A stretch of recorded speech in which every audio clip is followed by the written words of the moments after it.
시청자 여러분 안녕하십니까? 9월 2일 월요일 뉴스타트 1부 시작합니다. 먼저 주요 뉴스입니다.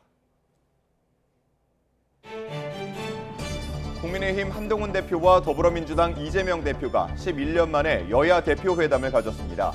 의료 공백 해결을 위한 국회 차원의 대책과 함께 민생 법안 추진도 협의하기로 합의했습니다.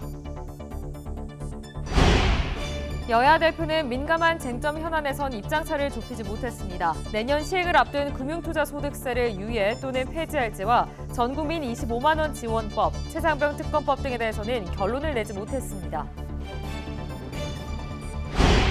대통령실은 여야 대표 회담에 대해 국회 정상화의 계기가 되기를 희망한다며 환영한다는 입장을 내놨습니다.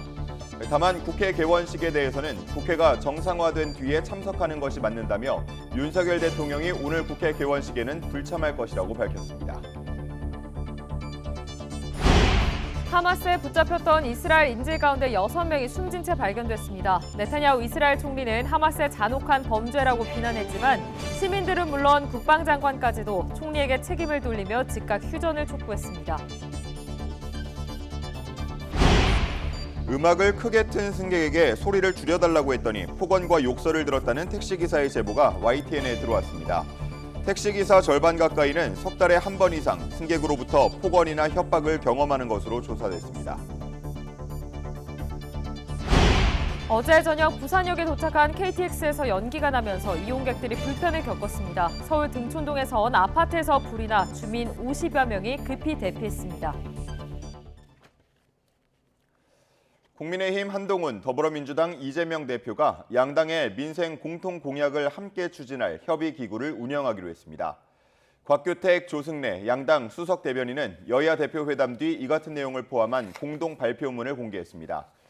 회담에서 두 대표는 의정 갈등에 따른 의료 공백 사태에 추석 연휴 기간 응급의료 구축에 만전을 기해달라고 정부에 당부하고 여야가 함께 국회 차원의 대책을 협의하기로 의견을 모았습니다. 금융투자소득세 폐지 문제도 논의됐지만 결론을 내지는 못했고 주식시장의 구조적 문제 개선 등 주식시장 활성 방안과 함께 추후 종합적으로 검토하기로 했습니다. 대통령실은 여야 대표의 회담을 환영한다며 국회 정상화의 계기가 되기를 희망한다고 밝혔습니다. 대통령실 고위 관계자는 어제 이번 정기 국회가 양당 대표가 국민 앞에 약속한 민생 정치의 첫걸음이 되어야 한다며 이같이 말했습니다. 이어 무엇보다도 여야 간 큰 이견이 없는 민생 법안에 대한 민생 패스트트랙 국회가 되어야 한다고 덧붙였습니다. 윤석열 대통령은 오늘 열리는 제22대 국회 개원식에 참석하지 않을 예정입니다. 대통령실 핵심 관계자는 YTN과의 통화에서 특검과 탄핵을 남발하는 국회를 먼저 정상화하고 나서 대통령을 초대하는 것이 맞는다며 불참 배경을 밝혔습니다. 현직 대통령이 국회 개원식에 불참하는 것은 1987년 민주화 이후 윤 대통령이 처음입니다. 더불어민주당은 윤석열 대통령이 민주화 이후 최초로 국회 개원식에 불참하는 건 역사에 남을 오점이라며 독불장군 불통 지도자로 기록될 것이라고 비난했습니다. 강유정 원내대변인은 서면 브리핑에서 살면서 처음 경험한다는 말로 국민의 대의기관인 국회를 공격한 윤 대통령이 끝내 금쪽이 거부왕의 참모습을 보여줬다며 이같이 주장했습니다. 이어 여야 갈등이 극심할 때도 역대 대통령은 어김없이 국회 개원식에 참석해왔다며 초당적 협력으로 국민 통합을 바란다더니 자기 말을 또 행동으로 어겼다고 비난했습니다. 이스라엘군이 팔레스타인 무장정파 하마스가 억류하고 있던 인질 6명의 시신을 수습했습니다. 바이든 미국 대통령은 성명에서 가자지구 터널에서 인질 6명의 시신을 수습했으며 이 가운데 한 명은 미국 시민 허쉬 골드버그 플린이라고 밝혔습니다. 곧이어 이스라엘군도 이런 사실을 확인했습니다. 수습된 시신은 모두 이스라엘로 옮겨졌습니다. 하마스에 납치된 인질 가운데 6명이 숨진 채 발견된 데 대해 이스라엘 노조가 정부의 즉각 인질 석방과 휴전 협상에 나설 것을 촉구하며 총파업을 선언했습니다. 이스라엘 노동조합 연맹 히스타드루트는 현지 시간 2일 새벽 6시를 기해 하루 동안 총파업에 들어간다고 밝혔습니다. 파업으로 이스라엘 최대 공항인 벤구리온 국제공항의 운영이 현지 시간 2일 오전 8시부터 중단될 것으로 보입니다. 어제 저녁 8시 20분쯤 부산역에 도착한 KTX 열차 아래쪽에서 연기가 난다는 신고가 접수돼 소방당국이 진화 작업을 벌였습니다. 해당 열차는 행신역을 출발해 부산역이 종착지로 당시 승객 180여 명은 모두 하차해 인명피해는 없었습니다. 한국철도공사는 열차 제동장치에 이상이 생겨 연기가 일어난 것으로 보인다며 후속열차 지연 등 연기 발생으로 인한 피해는 없을 것으로 보인다고 밝혔습니다. 어젯밤 11시 50분쯤 서울 등촌동에 있는 아파트 11층에서 불이 나 45분 만에 꺼졌습니다. 이 불로 다친 사람은 없지만 주민 50여 명이 긴급 대피했습니다. 소방당국은 빈집에서 불이 난 것으로 보고 정확한 화재 원인과 피해 규모를 조사하고 있습니다.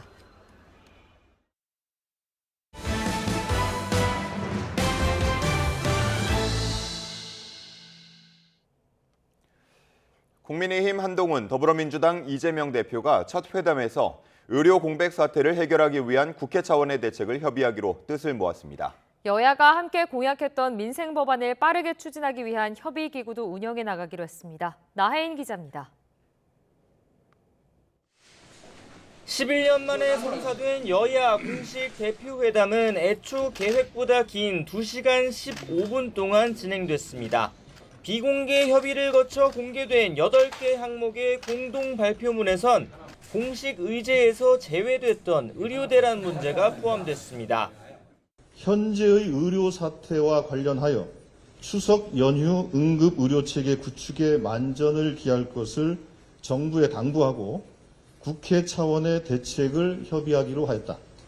특히 민주당 이재명 대표는 국민의힘 한동훈 대표가 제안한 2026년도 의대 증원 유예안을 빨리 논의할 필요가 있다는 뜻을 전한 것으로 파악됐습니다.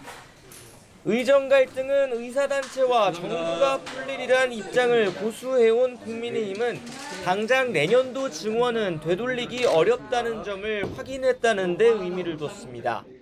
국민의 생명과 안전이 최우선되어야 한다. 2025학년도 의대 증원 부분에 대해서는 더 이상 논의를 할 수가 없다. 다만 여야 대표는 금융투자소득세를 비롯한 쟁점 현안을 두곤 간극을 좁히지 못했습니다. 딥페이크 성범죄 처벌 강화와 가계부채 완화, 맞벌이 부부의 육아휴직 연장 같은 민생 현안 역시 신속하게 추진하자는 원론적인 공감대만 확인했습니다. 여야 대표 사이 이견이 없었던 지구당 부활 문제도 합의까지 다다르진 못했고 한 대표가 제안했던 회담 정례화도 못 박지는 못했습니다.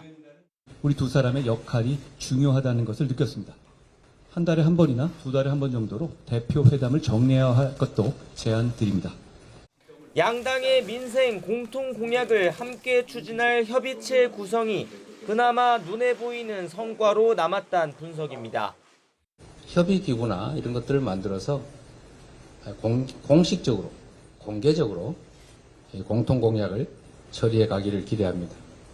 여야는 첫 대표회담에서 서로의 생각을 확인한 것만으로도 의미가 적지 않다고 자평했습니다. 하지만 꼬인 정국의 실타래를 풀 통 큰 합의는 결국 이루지 못했다는 평가도 나옵니다. YTN 나혜인입니다. 여야 대표는 회담에서 민생이 우선이라는 데에는 공감대를 이뤘지만 최상병 특검법과 25만 원법 등 민감한 쟁점 현안에는 우려대로 접점을 찾지 못했습니다. 금융투자소득세 유예나 폐지 문제도 일단은 추후 논의를 이어가기로 했습니다. 이어서 임성재 기자의 보도입니다. 전국 최대 쟁점인 최상병 특검법은 애초 여야가 합의한 대로 대표회담 테이블에 올랐습니다.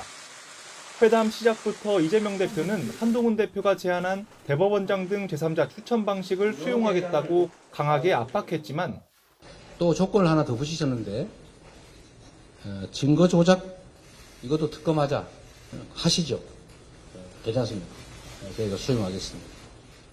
이제 결단하셔야 됩니다. 당내 의견 수렴이 더 필요하다는 게 여당 입장인데다 민주당의 기존 특검법을 철회할지 등을 놓고 견해차를 좁히지 못하면서 합의는 불발됐습니다. 민주당에서 일방적으로 설정하는 그런 기한에 맞춰서 당의 입장을 낼 수는 없다 하는 이야기를 나눴습니다. 그래서 그 부분에 대해서는 국민의힘 내부에서 계속해서 논의를 해나가는 과정이다. 대통령 제2요구권 행사로 재표결을 앞둔 이른바 민생회복지원금법을 두고도 양당 대표의 의견 차이가 거듭 확인됐습니다.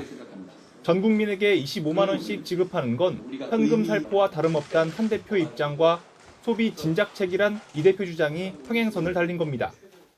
현금 살포를 민생 대책으로 말씀하십니다만 쓸 수 있는 혈세는 한정되어 있고 개인들이 느끼는 격차의 질과 수준이 다 다르기 때문에 모두에게 획일적인 똑같은 복지가 아니라 내심 민주당에선 선별 지원 수준에서 여당과의 접점을 찾길 기대한 기류도 읽히는데 결국 성과를 거두지 못하자 한 대표 차원에서 수용할 수 있는 문제였는지가 의문이란 날선 반응도 나왔습니다.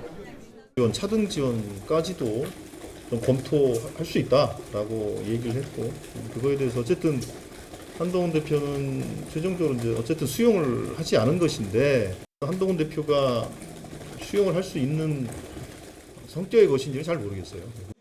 국민의힘이 강하게 추진해온 금융투자소득세 폐지 문제도 구체적인 합의엔 이르진 못했습니다. 여당은 당장 내년부터 법이 시행된다는 점을 고려해 일단 유예라도 하자고 주장한 거로 알려졌지만 당내 반발도 만만치 않은 사안에 민주당 역시 쉽게 물러서진 않았습니다. 다만 여야는 주식시장의 구조적 문제 개선과 함께 금투세 문제를 추후 종합적으로 협의해 나가기로 했습니다. 사실상 도돌이표 정쟁국회를 만든 쟁점 현안에선 여야가 손에 잡히는 성과를 내지 못하면서 모처럼의 회담에서 성과가 기대에 못 미친 것 아니냐는 시각도 적잖게 나옵니다. YTN 임성재입니다. 여야 첫 대표회담에 대해 대통령실은 국회 정상화의 계기가 되기를 희망한다며 환영한다는 입장을 내놨습니다. 다만 국회 정상화 이후 초대하는 것이 맞다며 국회 개원식엔 윤석열 대통령이 가지 않겠다고 밝혔는데 민주화 이후 첫 불참 사례로 기록될 전망입니다. 권남기 기자입니다. 대통령실은 여야 대표회담 직후 곧바로 환영의 뜻을 나타냈습니다. 윤석열 대통령의 언급처럼 회담이 국회 정상화의 계기가 되길 희망한다며 이번 정기국회는 민생 정치의 첫걸음이 되어야 한다고 밝혔습니다. 앞선 기자회견에서 윤 대통령은 영수회담 관련 질문에 지금의 국회가 본연의 일을 해야 한다고 답했습니다. 저도 지금의 이 국회 상황이 정치를 시작하면서부터가 아니라 제가 살아오면서 처음 경험하는 상황이기 때문에 내부적으론 한 대표가 주장했던 2026년도 의대 증원 유예 문제나 제3자 추천 최상병 특검 등이 도출되지 않은 것에 의미를 두는 분위기입니다. 용산 입장에선 여야 대표회담이 큰 쟁점 없이 무난하게 마무리됐단 건데 대통령실 고위 관계자는 YTN과 통화에서 한 대표가 현실적인 선택을 한 것 같다고 평가했습니다. 다른 고위 관계자는 의료개혁의 본질과 동력을 유지하겠다고 말하는 등 한 대표의 기류가 조금은 달라진 것 아니냐는 해석을 내놓기도 했습니다. 다만 쟁점 사안에 명확한 입장이 없는 등 논의 가능성이 아직은 열려있다는 점에서 갈등의 불씨는 여전하다는 관측도 나옵니다. 민심이 다른 내용들이 많을 경우에는 그걸 반영하기 위해서 노력하는 게 집권 여당 대표의 임무입니다. 회담 모두 발언에서 이 대표는 종정 개엄안엔 계엄 해제를 막기 위한 계획도 있었다고 말했는데 국회의원들을 계엄 선포와 동시에 체포 구금하겠다라는 그런 계획을 꾸몄다는 얘기도 있습니다. 이거 완벽한 독재 국가 아닙니까? 이를 두고 대통령실은 거짓 정치 공세라고 반발했습니다. 대통령실 고위 관계자는 계엄령은 국회 과반이면 바로 해제되는데 엄청난 비난과 역풍을 감수하면서 왜 선포하겠느냐고 반문했습니다. 이런 가운데 대통령실은 윤 대통령이 국회 개원식에 참석하지 않는다고 밝혔습니다. 특검과 탄핵을 남발하는 국회를 먼저 정상화하고 나서 대통령을 초대하는 것이 맞다는 건데 1987년 민주화 이후 현직 대통령이 국회 개원식에 불참하는 건 처음이 될 것으로 보입니다. YTN 권남기입니다. 미국 민주당 대통령 후보 카멀라 해리스 부통령이 공화당 후보 도널드 트럼프 전 대통령에게 근소하게 우위를 유지한다는 여론조사 결과가 또 나왔습니다. ABC 뉴스와 여론조사기관 입소스가 현지 시간 1일 공개한 여론조사 결과에서 해리스 부통령의 지지율은 50%로 트럼프 전 대통령보다 4%포인트 높았습니다. 전당대회 전인 지난달 9일에서 13일 진행한 여론조사 지지율과 비슷한 양상입니다. 전당대회 이후 여론조사에서 지지율이 상승하는 컨벤션 효과가 나타나지 않았다고 ABC 뉴스는 전했습니다. 러시아 국방부는 우크라이나 동부 도네츠크 지역에서 마을 2곳을 점령했다고 밝혔습니다. 점령한 마을 가운데 한 곳인 프티케는 전략 요충지 포크로우스크에서 남동쪽으로 불과 21km 떨어진 곳입니다. 우크라이나 북동쪽 접경지인 하르키우에서는 러시아의 공습으로 47명이 다쳤습니다. 하르키우 당국자는 쇼핑센터와 운동시설, 주택들이 공습 피해를 입었다며 6살 어린이와 의무병 2명도 다쳤다고 밝혔습니다. 러시아 남서부 접경지 벨고로드에서 우크라이나군의 포격으로 어린이 2명을 포함해 11명이 다쳤다고 벨고로드 주지사가 밝혔습니다. 벨고로드 당국은 포격으로 아파트 22가구와 주택 8채가 파손됐으며 차량 20대도 손상됐다고 밝혔습니다. 이에 대해 우크라이나 측은 입장을 밝히지 않았습니다. 우크라이나군이 밤사이 모스크바를 포함한 러시아 전역의 에너지 시설 등을 겨냥해 대규모 드론 공습을 벌였습니다. 러시아 국방부는 우크라이나군이 모스크바 일대 전력과 정유시설을 겨냥한 드론 공습을 시도했으며 모스크바를 포함한 여러 곳에서 드론 158대를 격추했다고 밝혔습니다. 이번 공격으로 모스크바 남동부 카포트냐에 위치한 정유 공장에선 화재가 발생했습니다. 세르게이 쇼바닌 모스크바 시장은 드론 여러 대가 정유 공장을 표적으로 삼았으며 격추된 드론이 추락하면서 공장 기술실에 불이 났다고 전했습니다. 하마스에 붙잡혔던 이스라엘 인질 가운데 6명이 숨진 채 발견됐습니다. 네타냐후 이스라엘 총리는 하마스를 비난했지만 시민들은 정부의 즉각 휴전을 촉구하는 대규모 시위를 벌였고 노조는 총파업을 선언했습니다. 김노원 기자입니다. 가자지구 남부 터널에서 숨진 채 발견된 6명은 결국 하마스에 붙잡혔던 인질들로 확인됐습니다. 미국인 1명을 포함해 5명은 음악축제에서 납치됐고 1명은 인근 농장에서 끌려갔습니다. 이스라엘군은 자신들이 도착하기 직전에 하마스가 이들을 잔혹하게 살해했다고 밝혔습니다. 네타냐후 이스라엘 총리는 하마스가 협상을 거부하고 있다며 보복을 다짐했습니다. חמור מכך, באותו זמן ממש הוא רצח 6 מחטופינו. מי שרוצח חטופים לא רוצה עסקה. 하지만 시민들의 분노는 오히려 정부를 향했습니다. They should have come back alive. They could have come back alive. We need a deal now. They need to come back alive. This government only cares about herself and doesn't care about the hostages and their family and the people of Israel that wants everybody to be back and return to some normality in our life. 노조가 휴전 촉구 1일 총파업을 선언해 벤구리온 국제공항 운영이 중단될 전망이고 텔아비브 등 지역 관공서도 파업에 동참하기로 했습니다. 갈란트 국방장관마저 조속한 휴전과 인질 교환 협상 타결을 촉구하며 총리를 압박했습니다. 하마스는 인질들이 이스라엘의 공습으로 숨졌다며 이들 중 일부는 협상이 타결되면 풀려날 예정이었다고 주장했습니다. 서한 지구에서는 이스라엘 경찰 3명이 총격을 받고 숨졌으며 이스라엘은 범인을 찾아 사살했다고 밝혔습니다. 이스라엘은 매설된 폭탄을 찾는다며 시내 도로 포장을 불도저로 뜯어내는 등 서한 지구에서 작전을 이어갔습니다. YTN 김도원입니다. 한 줄 뉴스입니다. 추석을 2주 앞두고 농축산물 물가에 대한 관심이 높아지는 가운데 배추 소매 가격은 1년 전보다 12% 가까이 오른 것으로 나타났습니다. 반면 사과는 10개에 2만 5천여 원으로 1년 전보다 23% 내렸습니다. 송미령 농림축산식품부 장관이 안정적인 추석 성수품 공급을 위해 사과와 배 등 3만 톤을 추석 전까지 집중 공급하겠다고 밝혔습니다. 방송통신심의위원회가 텔레그램 딥페이크 성착취물 확산 사태를 계기로 글로벌 플랫폼 사업자들과 다음 달 첫 간담회를 열기로 했습니다. 방심위는 텔레그램 측과 꾸준히 접촉해 최대한 현장에 불러내겠다는 계획입니다. 우리은행은 9월 9일부터 주택을 한 채라도 소유한 사람이 수도권에서 주택을 추가로 사기 위한 목적의 대출은 전면 중단한다고 밝혔습니다. 올해 들어 7월까지 국내에서 부동산을 사들인 외국인은 1,185명으로 지난해 같은 기간보다 22% 넘게 늘어난 것으로 나타났습니다.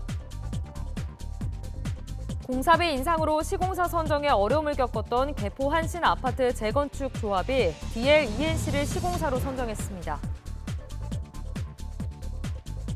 자산 5조 원이 넘는 대기업 집단 5곳 중 한 곳은 총수나 친족, 임원에게 성과 보상 등을 목적으로 주식을 지급하는 약정을 한 것으로 나타났습니다. 공정위는 경영권 승계에 간접 수단으로 활용되지 않는지 감시할 것이라고 밝혔습니다.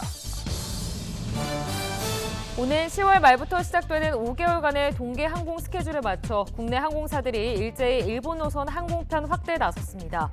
올해 들어 7월까지 우리 항공사들의 일본 노선 이용객은 전체 국제선 승객의 28.3%를 차지해 개별 국가 중 1위를 기록했습니다. 지금까지 한 줄 뉴스였습니다.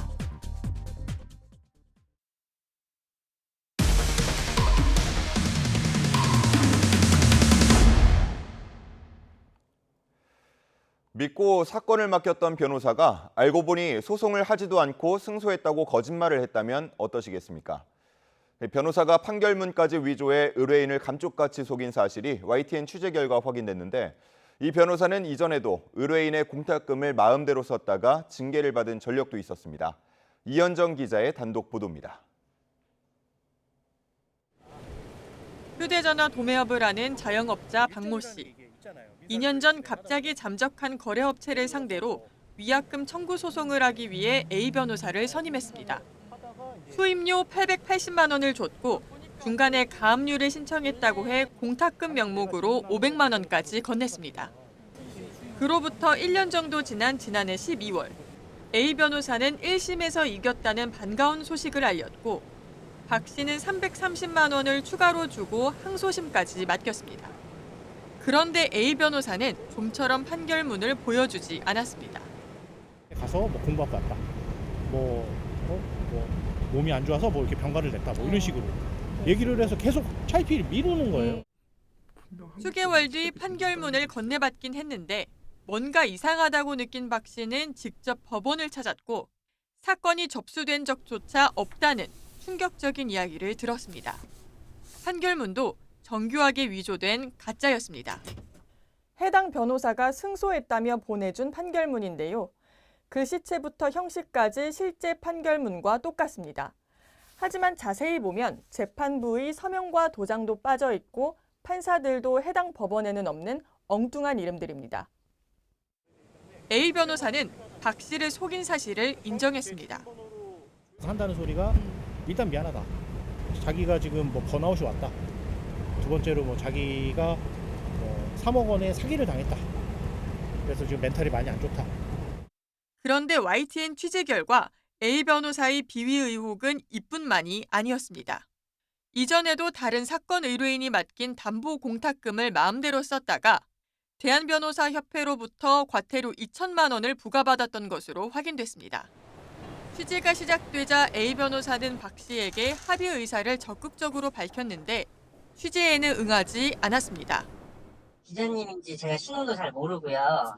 취재에 응할 이유가 없다니까요. 설명할 수 있는 기회를 드리는 거라고요. 아니, 그러니까 그 기회 안 주셔도 돼요.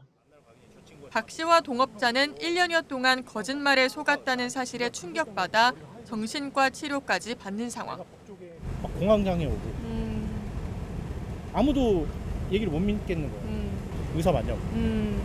의사 선생님한테 여쭤봤어요. 이들은 변호사를 상대로 조만간 법적 대응에 나설 계획입니다. YTN 이현정입니다.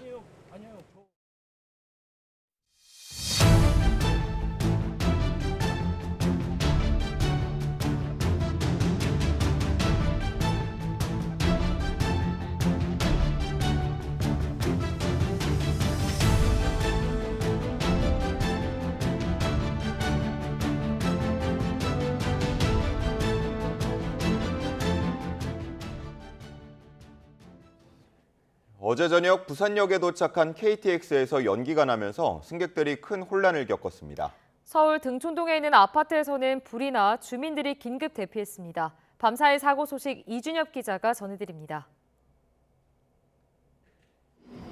멈춰선 KTX 차량 아래쪽에서 새하얀 연기가 피어오릅니다. 어제 저녁 8시 20분쯤 경기 고양시 행신역을 출발해 부산역에 막 도착한 KTX에서 화재 의심 신고가 접수됐습니다. 승객 180여 명이 모두 내린 뒤라 인명피해는 없었지만 연기가 역사에 번지며 이용객들이 불편을 겪었습니다. 한국철도공사는 열차 제동장치 과열로 연기가 난 것이라 보고 세부 원인은 차량 기지에 입고해 조사할 방침입니다. 어젯밤 11시 50분쯤에는 서울 등촌동에 있는 아파트에서 불이 나 45분 만에 진화됐습니다. 다친 사람은 없었고 주민 50여 명이 긴급 대피했습니다. 소방당국은 빈집에서 불이 난 것으로 보고 화재 원인과 규모를 조사하고 있습니다. 비슷한 시각 대전 용전동 모텔촌에 주차돼 있던 승용차에도 불이 나 완전히 탔습니다. 경찰은 차량에 있던 두 사람이 다툰 끝에 불을 낸 것 같다는 신고를 토대로 자세한 화재 경위를 조사하고 있습니다. 연기가 나는 게 보여가지고 소화기를 가게에서 갖고 뛰어 올라오니까 불이 시작이 됐더라고요.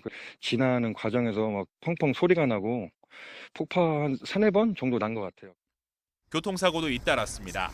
어젯밤 9시 10분쯤 서울 오금동 가야금 어린이 공원 앞 도로에서 60대 남성이 몰던 승용차가 주차된 차량 3대를 연달아 들이받는 사고가 났습니다.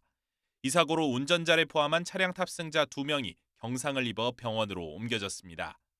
같은 날 8시 반쯤엔 강원 횡성군 중앙고속도로에서 단독 사고를 내고 서 있던 승용차를 2.5톤 화물차와 또 다른 승용차가 연이어 추돌했습니다. 두 승용차 운전자가 크게 다쳤고 5명은 경상을 입어 병원으로 옮겨졌습니다. YTN 이준엽입니다.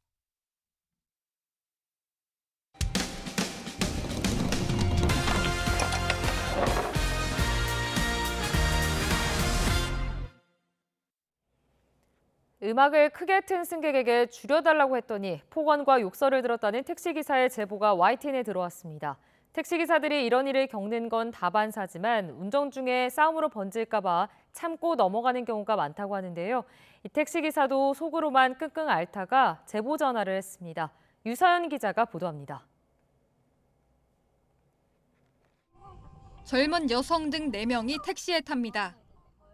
그런데 조수석에 앉은 여성이 노래를 크게 틀고 영상을 찍기 시작합니다. 운전에 방해되자 택시 기사는 소리를 줄여달라고 부탁하는데 오히려 반말로 조용히 하라는 반응이 돌아옵니다. 소리 좀 줄여주세요.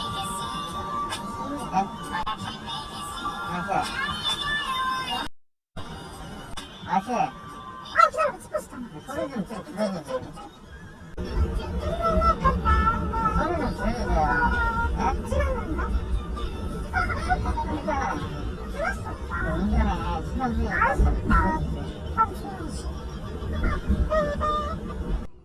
잠시 후 승객은 기사에게 냄새가 난다며 조롱하더니 막말을 이어갑니다. 냄새 이상해? 이거요. 아가씨는 이 냄새 안 나? 주세요. 아가씨인데 너라는. 받고 싶어요. 더 이상 운행이 어렵다고 판단한 택시기사가 내려달라고 하자 승객은 그럼 돈을 내지 않겠다며 욕설을 내뱉습니다. 택시 같이 가? 이라고 간 거야? 알았으니까 내리라고 내가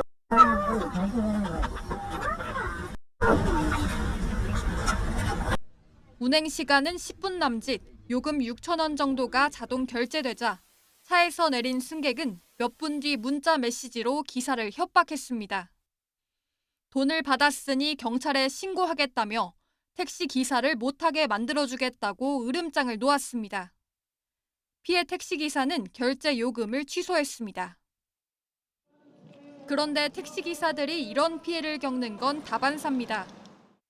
택시기사 약 500명 가운데 절반 가까이는 3개월에 한 번 이상 승객으로부터 폭언이나 협박을 경험하는 것으로 조사됐는데 이 가운데 64%는 그냥 참고 넘어간다고 답했습니다. 자칫 운전 중에 큰 싸움으로 번질까 적극적으로 대응하기도 쉽지 않은 상황. 택시 기사들의 피해는 반복되고 있습니다. 제 심정이야 당연히 너무 황당하니까 뭐라고 말이 안 나와요. 바람은 다른 택시 타셔도 이러지 않았으면 하는 바람이죠. YTN 유서연입니다. 수십 년 동안 관리해온 조상 땅을 국가에 빼앗겼다는 주장이 제기됐습니다. 산림청이 주인 없는 땅으로 공고한 뒤 국유화한 건데요. 제보자는 15년간 낸 재산세 영수증 등 여러 증거가 있는데도 소유권을 되찾지 못하고 있다며 억울함을 호소하고 있습니다. 송세혁 기자가 취재했습니다. 해맞이 명소인 강릉 정동진 인근 축구장 18개 크기의 임야. 전찬혜 씨 할아버지는 1983년까지 15년간 이 땅에 재산세를 꼬박꼬박 냈습니다. 그런데 이듬해 산림청은 느닷없이 이 땅을 주인 없는 땅, 이른바 무주부동산으로 관부에 공고한 뒤 국유화했습니다. 전 씨는 뒤늦게 이 사실을 알게 됐지만 이미 땅은 국유재산 매각 등을 통해 다른 사람에게 소유권이 넘어간 뒤였습니다. 무주부동산이라는 걸 해가지고 막 뺏긴 사람들이 엄청 많더라고요. 공무원들이 이렇게 그냥 주먹구구시로 막 하는 그런 행정은 바로 잡아야 하지 않나. 6.25 전쟁으로 소실돼 1970년에 복구했다는 임야 대장도 석연치 않습니다. 당시 소유자가 없다고 기록했지만 도장을 찍은 것으로 된 공무원은 다음 해인 1971년에 임용됐고 해당 공무원은 아예 도장을 찍은 적도 없다고 해명합니다. 누군가 주인 없는 땅으로 꾸미려 조작한 게 아니냐는 의혹이 제기되는 이유입니다. 카드를 만들 때 제가 관여도 안 했고 그다음에 도장도 찍은 적이 없습니다. 게다가 주인 없는 땅이라더니 이후 명주군은 전 씨 할아버지에게 토지 이용 승낙을 요청하는 공문까지 보냈습니다. 이에 대해 명주군을 통합한 강릉시와 산림청은 오래전 일이라 확인하기 어렵다고 밝혔습니다. 국가에서 등기를 만약에 가져갔다면 재판을 받는 이외에는 그것을 가져올 방법은 없습니다. 전 씨는 소송에 나서기로 했고 시민단체 강릉사랑 시민연대는 임야대장 조작 의혹을 경찰에 고발할 계획입니다. YTN 송세혁입니다. 오늘의 주요 국회 일정입니다. 22대 국회가 문을 연 지 석 달 만에 정식 개원식을 열고 100일간의 첫 정기국회에 돌입합니다. 국회는 오후에 본회의장에서 22대 국회 개원식을 겸한 9월 정기국회 개회식을 개최합니다. 22대 국회 개원식은 지난 7월부터 추진됐지만 최상병 특검법을 둘러싼 여야의 극한 대치 끝에 연기되었습니다. 다만 윤석열 대통령이 오늘 개원식에 참석하지는 않을 예정으로 현직 대통령이 국회 개원식에 불참하는 건 1987년 민주화 이후 처음입니다. 국회 국방위원회는 김용현 국방부 장관 후보자 인사청문회를 진행합니다. 청문회에선 김 후보자가 대통령실 경호처장 재직 기간 최상병 순직 사건 수사 외압에 연루됐다는 의혹이 쟁점으로 다뤄질 것으로 보입니다. 또 최근 야당은 대통령 최측근인 김 후보자가 국방부 장관에 지명된 건 탄핵과 계엄 대비용이라고 주장하고 있어 이를 근거 없는 선동이라고 반박하는 여당과의 날선 신경전이 예상됩니다. 어느새 온라인 쇼핑이 오프라인 쇼핑몰을 앞지르고 대세가 되면서 요즘 대형마트들은 생존 전략 찾기에 한창입니다. 단순한 쇼핑 장소를 넘어 휴식할 수 있는 공간을 만들고 강점이 있는 식품을 전면에 내세우는 등 다양한 시도를 하고 있습니다. 오동건 기자가 취재했습니다. 책과 커피로 채운 공간. 불과 몇 달 전은 상품으로 가득 찬 매대가 있던 곳이었습니다. 최근 대형마트들이 단순히 상품을 구매하는 공간에서 벗어나려는 시도를 하고 있습니다. 카페 같고 서점 같아서 기다리기가 편해요. 둘이 만나서 이야기도 하고 쇼핑도 하고 여러 가지 할 수 있을 것 같아요. 온라인 쇼핑이 꾸준히 성장하며 오프라인 대형마트들은 어려움을 겪어왔습니다. 지난해 사상 처음으로 온라인 판매 비중이 오프라인 매출을 넘어섰고 올해도 이런 추세가 계속돼 대형마트 지난달 매출은 8% 가까이 떨어졌습니다. 그간의 몸집 분리기를 끝내고 소비 변화를 담아낼 공간의 혁신이 필요한 상황. 대형마트 3사를 기준으로 이렇게 2021년 이후로 신규 입점은 없습니다. 대신 공간을 재창출해서 변화에 적응하고 있습니다. 실제로 이마트는 죽전점을 시작으로 체험형 쇼핑 공간을 시험 중이고 롯데마트와 홈플러스는 식료품 위주의 매장으로 재탄생하고 있습니다. 기존의 대형 이마트를 혁신적으로 줄이고 고객들이 쇼핑이 아니더라도 편안하게 와서 휴식하고 문화생활을 즐길 수 있도록 한 것이 특징입니다. 식료품 중심으로 재탄생한 매장입니다.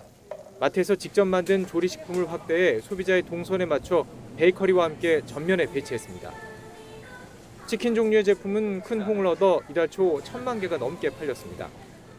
온라인이나 이런 데서 사는 것보다는 신선해서요. 그리고 저렴하기도 하고 또 구매평들 보면은 맛도 괜찮은데 저렴해서. 온라인 쇼핑 전성시대, 오프라인 대형마트들은 생존을 위해 과감한 변신을 이어가고 있습니다. YTN 오동건입니다. 9월 1일 월요일 미리 보는 오늘입니다. 추석을 앞두고 전국 마트에서 한우 반값 할인 행사가 열립니다. 농림축산식품부는 오늘부터 오는 13일까지 전국 대형마트와 농축협 하나로마트, 주요 온라인문 등 1,600여 개 곳에서 한우 최대 50% 할인 행사를 진행한다고 밝혔는데요. 할인 품목은 등심과 양지 등으로 2플러스 등급에서 2등급까지 판매합니다. 오늘부터 18일까지 서울 60개 전통시장에서 추석 성수품과 농축산물 최대 30%까지 할인 판매합니다. 또 30일까지 배달의 민족과 놀러와요 시장, 네이버 동네시장 등 5대 온라인 배달 플랫폼에서 49개 전통시장 상품을 최대 30% 싸게 주문할 수 있습니다. 정부가 오늘부터 응급실 현황 관련 1일 브리핑을 진행합니다. 대통령실 핵심 관계자는 YTN과의 통화에서 국민이 불안해하는 만큼 전국 응급실 현황과 환자 수를 비롯한 응급실 이용 정보 등에 대한 범정부 1일 브리핑을 시작할 것이라고 말했습니다. 이어 브리핑은 보건복지부를 중심으로 행정안전부, 소방청 등이 함께할 것이라며 텔레비전 생방송 등을 통해 국민에게 소상하게 정보를 전달할 것이라고 설명했습니다. 중소벤처기업부는 소상공인 전기요금 지원 대상을 확대한 제4차 전기요금 특별지원사업의 접수를 오늘부터 받는다고 밝혔는데요. 이번 전기요금 지원 대상은 기존 연 매출 6천만 원 이하의 소상공인에서 연 매출 1억 400만 원 미만의 소상공인으로 확대됐으며 지원 금액은 최대 20만 원입니다. 상반기 1, 2, 3차 신청자 중 매출액 기준 초과로 지원받지 못한 소상공인은 이번에 확대된 기준을 충족할 경우 별도의 신청 없이 전기요금을 지원받을 수 있습니다. 지금까지 미리 보는 오늘이었습니다.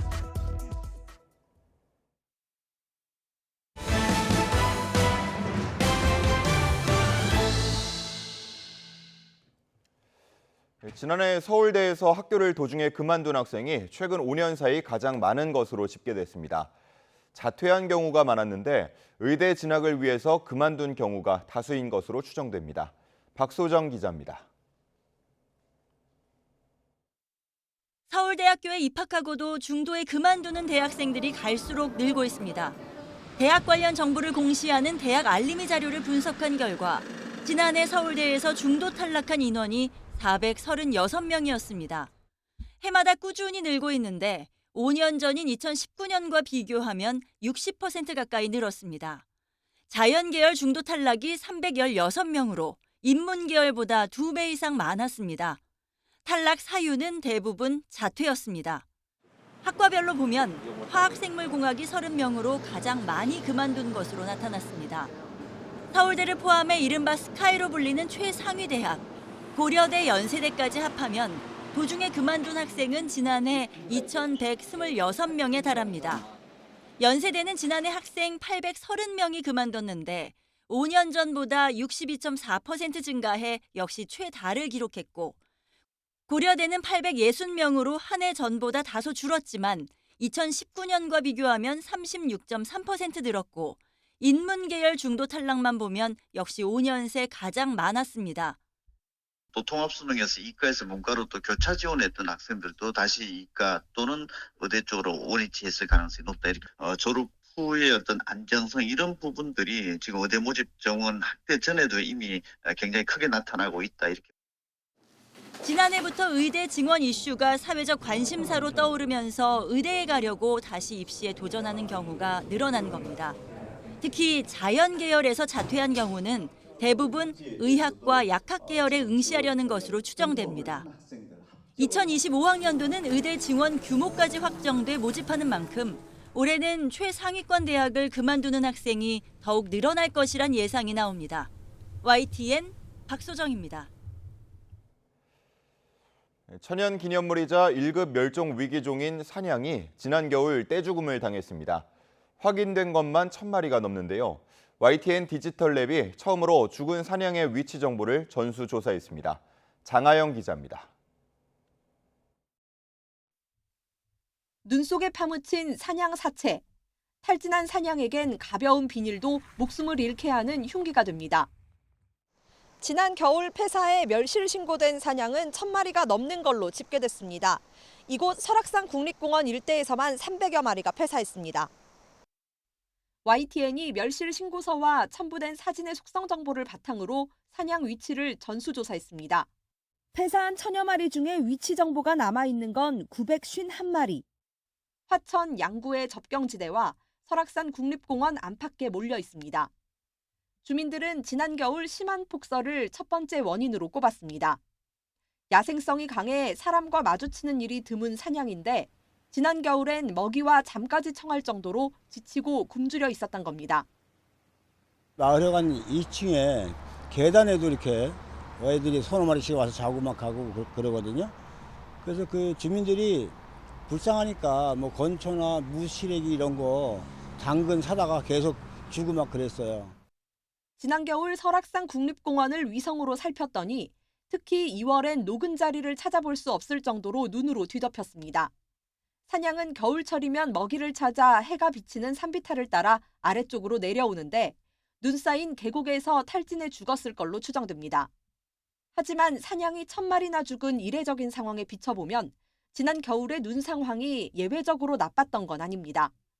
눈 면적이 더 넓었던 2003년과 2012년에는 이런 떼죽음이 없었습니다.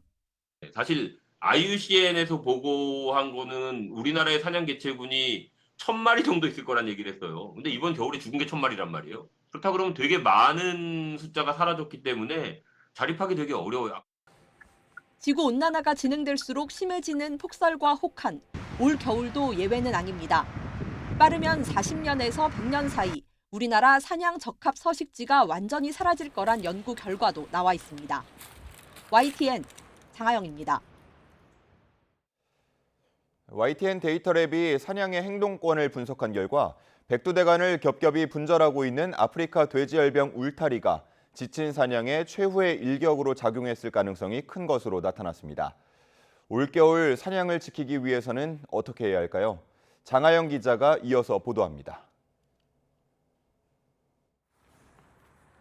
눈 녹은 자리를 찾아 계곡 아래로 내려온 사냥이 마주하게 되는 건 높이 1.5m의 아프리카 돼지열병 차단 울타리입니다.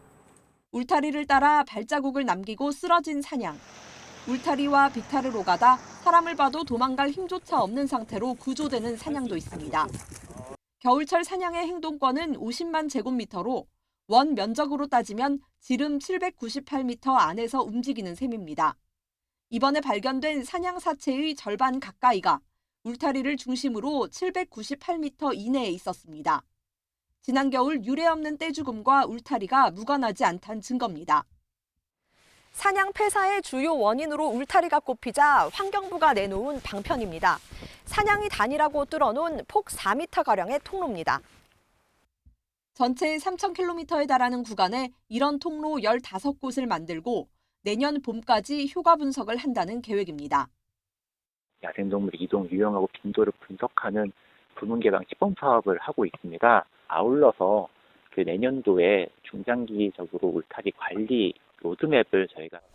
하지만 전염병 차단이라는 목적을 잃은 울타리를 그대로 둘 이유가 없다는 지적도 나옵니다. 설악산 국립공원 경계를 따라 둘러쳐진 울타리는 우리나라 핵심 생태축인 백두대간의 허리를 이미 5년째 잘라 여러 종 보호에 악영향을 미치고 있습니다.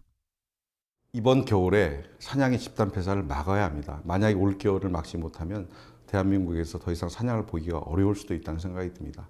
지금의 철책을 대대적으로 걷어내서 이번 사냥 사체 집계가 멸실 신고서 기준이라 사람 시야에 들어오지 않는 숲속에서 더 죽었을 가능성이 있습니다. 멸종 위기종을 보전하기 위해선 정확한 개체군의 수를 포함한 기본적인 조사부터 이뤄져야 한다는 게 전문가들의 지적입니다.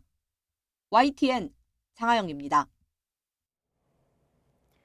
서구화된 식생활과 오래 앉아있는 생활 습관의 영향으로 젊은 층의 심뇌혈관 질환 위험이 커지고 있습니다. 고혈압이나 당뇨병 등은 대표적인 선행 질환인데요. 젊을수록 이런 질환을 앓고 있다는 사실을 몰라 치료와 관리 시기가 늦어지고 있습니다. 백종규 기자의 보도입니다. 심근경색이나 뇌졸중 등 심뇌혈관 질환은 심장과 뇌로 향하는 혈관이 좁아지거나 막혀 혈액 공급이 원활하지 못할 때 발생합니다. 심장 질환과 뇌혈관 질환은 국내 사망 원인 2위와 4위를 각각 차지할 정도로 치명적입니다. 나이가 들수록 발생 위험이 증가하지만 최근 젊은 층 사이에서도 발병률이 높아지고 있습니다. 심뇌혈관 질환은 고혈압과 당뇨병, 고콜레스테롤 혈증 등 선행 만성 질환을 먼저 겪게 되는데 20대에서 40대의 경우 선행 질환 인지율이 낮은 것으로 나타났습니다. 30대의 경우 100명 가운데 10명이 고혈압을 앓고 있었지만 이 중 7명에서 8명은 질환이 있는지 몰랐습니다. 40대도 고혈압 환자 가운데 절반만 인지하고 있었습니다. 당뇨병과 고콜레스테롤 혈증 역시 마찬가지로 젊은 환자일수록 질환 인지율이 낮았습니다. 선행 질환들 자체가 뭐 증상이 많이 있는 질환들은 아니잖아요. 젊은 사람들은 뭐 정기적으로 건강검진을 받거나 그러는 것도 좀 연세 있으신 분들보다 적고. 선행 만성 질환 예방은 혈압과 혈당, 콜레스테롤 수치를 검사하는 것부터가 시작입니다. 특히 콜레스테롤 수치가 중요합니다. 혈관에 염증을 유발하는 저밀도 콜레스테롤 수치가 높으면 혈압이 높아지고 높아진 혈압이 다시 콜레스테롤 수치를 높이는 악순환이 반복돼 심뇌혈관 질환 위험이 커집니다. 이 때문에 흔히 좋은 콜레스테롤이라고 부르는 고밀도 콜레스테롤 수치를 적절하게 관리하는 것도 필요합니다. So a high HDL level is associated with a reduced risk of several chronic diseases, including cardiovascular disease, diabetes, high blood pressure, dementia, and kidney disease. 질병관리청은 9월 첫 주 심뇌혈관 질환 예방관리 주간을 맞아 자기혈관 숫자 알기 캠페인을 진행하고 20대부터 정기적인 검사와 관리가 필요하다는 점을 적극적으로 알릴 계획입니다. YTN 백종규입니다. 20대에서 40대 사이 여성 가운데 절반 이상이 아이를 낳을 생각이 없다는 설문조사 결과가 나왔습니다. 필요성을 느끼지 못한다는 응답이 가장 많았고 경제적 이유가 그 뒤를 이었습니다. 홍선기 기자가 전해드립니다. 20세에서 49세 사이의 남녀 10명 가운데 4명 이상은 출산 의향이 없는 것으로 조사됐습니다. 한반도 미래연구원이 리서치 업체 엠브레인과 함께 해당 연령대 성인 남녀 2,000명을 조사한 결과 출산 의향이 없다고 답한 사람이 전체의 42%나 됐습니다. 성별로는 여성이 52%로 절반을 넘겼고 남성은 3명 가운데 1명꼴인 33%로 조사됐습니다. 출산을 원하지 않는 이유로 여성은 아이를 낳을 필요성을 느끼지 못해서라는 응답이 가장 많았습니다. 남성은 고용 상태나 직업이 불안정하다고 느껴서라는 답이 제일 많았고 경제적 여유가 없다는 이유가 뒤를 이었습니다. 그러나 출산 의향이 없는 사람 가운데 44% 정도는 정부 정책과 기업 지원이 대폭 확대되면 출산 의향이 있다고 답하기도 했습니다. 결혼 의향이 없다는 사람은 전체의 27.4%였는데 이 역시 여성이 34%로 남성 21%보다 많았습니다. 결혼을 기피하는 이유로 남성은 경제적 불안을 가장 많이 꼽았고 여성은 혼자 사는 것이 더 행복할 것 같아서라는 답이 가장 많아서 차이를 보였습니다. 결혼 생각이 없다는 사람 가운데도 38% 정도는 정부와 기업 지원이 확대되면 의향을 바꿀 수 있다고 답했습니다. YTN 홍성기입니다. 오늘은 전국 대부분 지역에 비가 내리겠습니다. 네, 비가 오며 더위가 한풀 꺾이겠지만 폭염특보가 남아있는 남부지방 곳곳은 여전히 덥겠습니다. 자세한 날씨 알아보겠습니다. 원희다 캐스터. 네, 기상센터입니다. 네, 출근길 중부지방부터 비가 시작됐다고요? 네, 9월의 첫 출근길 우산 잘 챙기셔야겠습니다. 현재 북서쪽에서 비구름대가 다가오면서 수도권과 영서 곳곳에 비가 내리고 있는데요. 비는 점차 그 밖에 중부지방으로 확대되겠고 오후에는 남부지방에도 가끔 비가 오겠습니다. 비는 밤이면 대부분 그치겠지만 영동은 내일 새벽까지, 남부지방은 내일 오후까지 이어지는 곳도 있겠습니다. 그 사이 예상되는 비의 양은 영동에 최고 40mm, 그 밖의 지역은 5에서 20mm 정도가 되겠습니다. 중부 서해안에는 오늘 낮까지 벼락이 치고 돌풍이 부는 곳이 있겠습니다. 오늘은 중부지방에 이어 남부지방도 하늘이 차차 흐려지겠습니다. 아침까지 호남과 전남 남해안을 중심으로는 가시거리 200m 미만의 짙은 안개가 끼겠습니다. 이들 지역과 비가 내리는 지역에서는 출근길 교통안전에 각별히 유의하시기 바랍니다. 네, 그럼 오늘은 비가 내리며 낮 더위도 좀 쉬어갈 수 있을까요? 네, 요즘 폭염의 기세는 한풀 꺾였지만 낮 동안에는 여전히 예년보다 더운 날씨가 이어졌는데요. 오늘 중부지방의 더위는 주춤하겠습니다. 오늘 서울 한낮 기온 27도로 예년 기온은 2도가량 밑돌겠습니다. 반면 비가 늦게 시작되고 폭염특보가 남아있는 남부 곳곳으로는 기온이 제법 올라 덥겠습니다. 오늘 아침은 어제와 비슷한 기온으로 출발하고 있습니다. 현재 서울 기온은 23.5도, 대전 22.5도를 나타내고 있습니다. 한낮에는 어제보다 2에서 5도가량 낮겠습니다. 서울 27도, 광주 30도, 대구 32도가 예상됩니다. 비가 그친 뒤에는 다시 기온이 오르면서 늦더위가 나타나겠고요. 다가오는 목요일에는 수도권과 영서에 또다시 비가 내릴 전망입니다. 날씨였습니다. 이상으로 뉴스타트 1부 마칩니다. 잠시 후 2부가 이어집니다. 시청해주신 여러분 고맙습니다.